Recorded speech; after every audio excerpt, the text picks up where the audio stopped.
Well, the Democratic presidential contenders are doing their best Oberlin impressions on the campaign trail. The candidates are in a perpetual contest to take the most radical positions they can on, well, you name the issue. They can win the nomination by winning over the mob. Here's, for example, half a dozen of them coming out in favor of race reparations. Congresswoman Sheila Jackson Lee has proposed a bill to form a commission to study how to do reparations. When I am elected president, I decided. Would you sign that bill? Yes. Yes, would you sign it? If the House and Senate pass that bill, of course I would sign it. I firmly support Congresswoman Jackson Lee's bill to create a commission to study reparations. Would you sign the bill for reparations? Yes, I would. I already support that bill. There are things that we need to do in this country that have been a long time in coming. One of those is to move forward with reparations. Robert Woodson is a seasoned veteran of the civil rights movement from the 1960s. He's president and founder of the Woodson Institute, and we're always honored to have him on this show. Mr. Woodson, thanks a lot for coming on. Pleased to be here, Tucker. So, the question of reparations has been floating around American politics at the edges for many, many decades. But it's reemerged in kind of a mainstream position, which is to say most Democrats running for president seem to support it. What do you make of the idea of reparations for slavery? I think it's fool's gold. It demeans both whites and blacks. To black Americans, you can monetize oppression.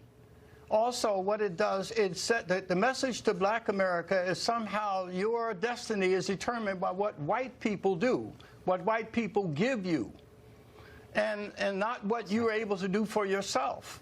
And so it's undermining black, and also, Tucker, it's really something that's bannered around by people with six-figure incomes living in gated communities with their children in private schools.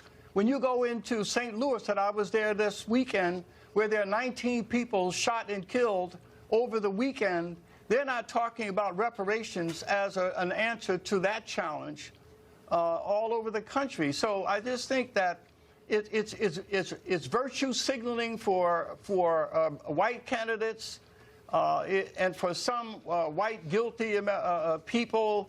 It's an easy fix, but it's very crippling to the nation. Very crippling.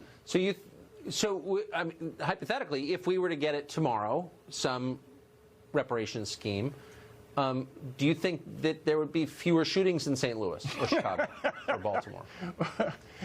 No, I don't think so. The very fact that the NFL, where the average salary is like $2 or $3 million, 5 years after they retire, 70% of them are bankrupt. So I'm not so sure if it doesn't work for rich people, what it's going to do for poor people. But again, Tucker, it's a distraction. There's study after study on the black communities conducted by the Joint Center for Political Economics, a liberal black think tank. When black Americans, rank and file, ask, what are the issues most important to you? It's jobs, it's security. Race only shows up 8% in those communities, in those three separate polls. But these people on television, the candidates, pander to the black community, assume that they don't have to speak to the legitimate needs of black America for jobs, for better health care, for neighborhoods that are not being gentrified, but instead they can just pander and walk through the civil rights door. It is pandering, it is insulting to black America, and as I have said, I have suffered my last rich, angry black and my last guilty white person. That's it.